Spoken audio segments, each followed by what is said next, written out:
going to talk about RPGs versus movies or any type of storytelling.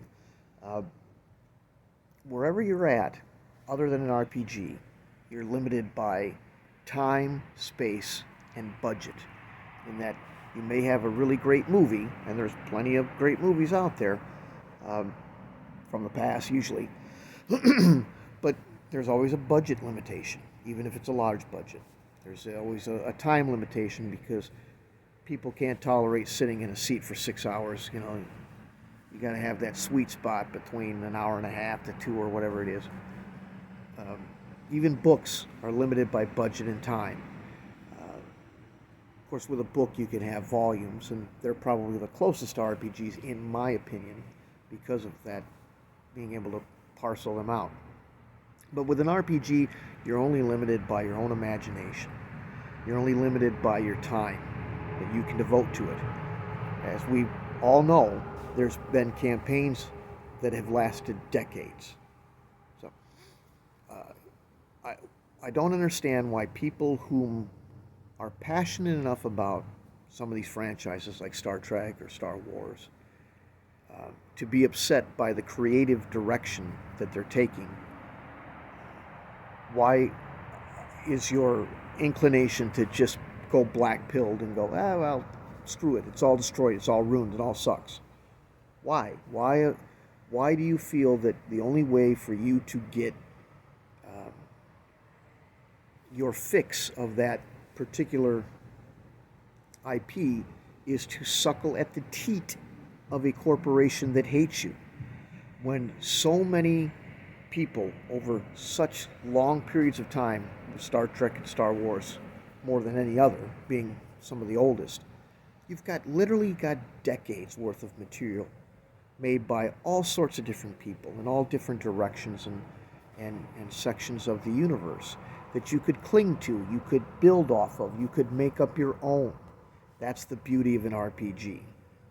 So I am disgusted and disappointed by the lack of enthusiasm for Star Wars. It's one of the greatest stories ever told, IMO, especially for my generation. And there's a lot of people that talk about it. There's a lot of people that go, oh, yes, I remember the old stuff. Why not cling to it? I don't. Why do you feel that you're compelled to spend money on new?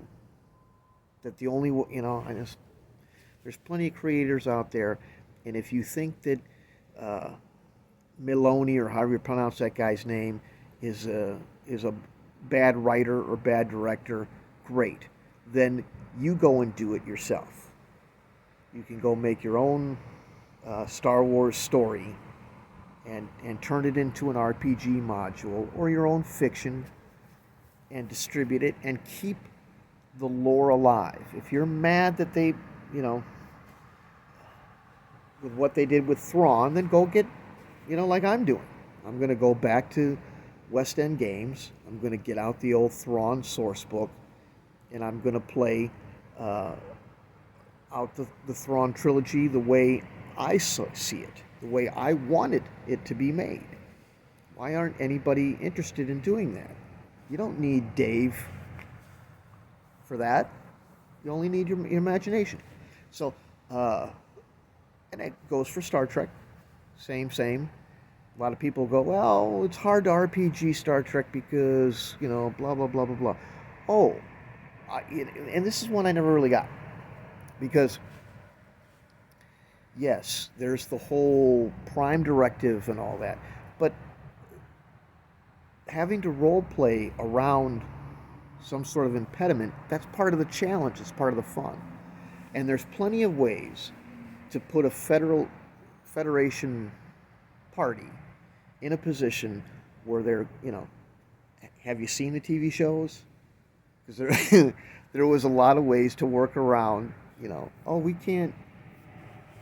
You just have to have creative stories and put them in positions where that sort of stuff becomes relative. Exploring that was part of the foundation of a lot of those episodes. So I don't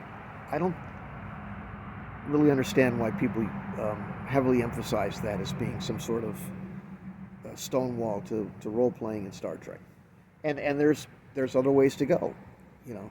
Just like there's a lot of people who played West End game Star Wars and didn't want anything to do with Rebellion and Empire. They wanted to explore the underworld and all that. They felt that didn't get enough emphasis.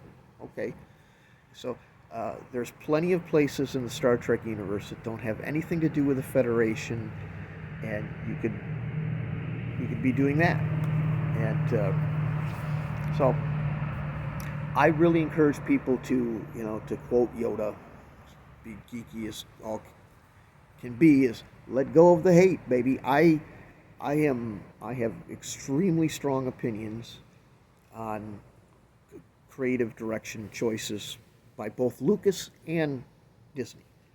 But the having been able to play West End games, Star Wars, for a period of months with a group of people, washed all that away, because the perspective of being able to do that again, and I'm hoping I can do it again, although it's been really hard. People have been really black-pilled about it, but if I can play RPGs and play the stories I wanted to see in my imagination as I've been seeing them for the last 3 decades, since, whatever the math comes out to, since the end of Jedi. Well, what's going to happen next? Are they ever going to make any more? All that sort of stuff. What happened in between? Like just little things like, and it's somewhere somebody's written this, I'm sure. I don't know every story ever written about Star Wars, but, the Ord Mantell statement by Han. I remember when that movie came out, Empire Strikes Back, and they made that. I wanted to know about that. Well, what about that? How come you didn't film that? Where's that? Let's see that story. What really happened on Ord Mantell? What bounty hunter? Are you talking about Boba Fett? I think that's what it ended up being, or whatever. But those little spaces, you have all these different subject matter that can be explored without having to worry about what Disney decides to do with Oshaka or whatever the hell her name is. So, another example is BattleTech. There's a big rift between players in that, or Warhammer 40K with all the how did I say? I heard somebody say it, grievance fetishists. That's a good way to put it. And why let I see these memes where people go, never forget what they took from us. No, they didn't take it from you. You let them have it because you wouldn't stand up to defend it. You wouldn't stand up to... It's the same with all this, I don't want to get too political, but if you're mad about history being torn down, then okay, so the physical object is gone, then preserve the history that surrounded the physical object. Simple as that. Do the same thing with 40K and BattleTech, or any other, whatever it is. So that's my plea to people. Spit out the black pill and preserve the hobby that you remember, that you want to keep alive. Beyond just retro cloning D&D for the 18th time.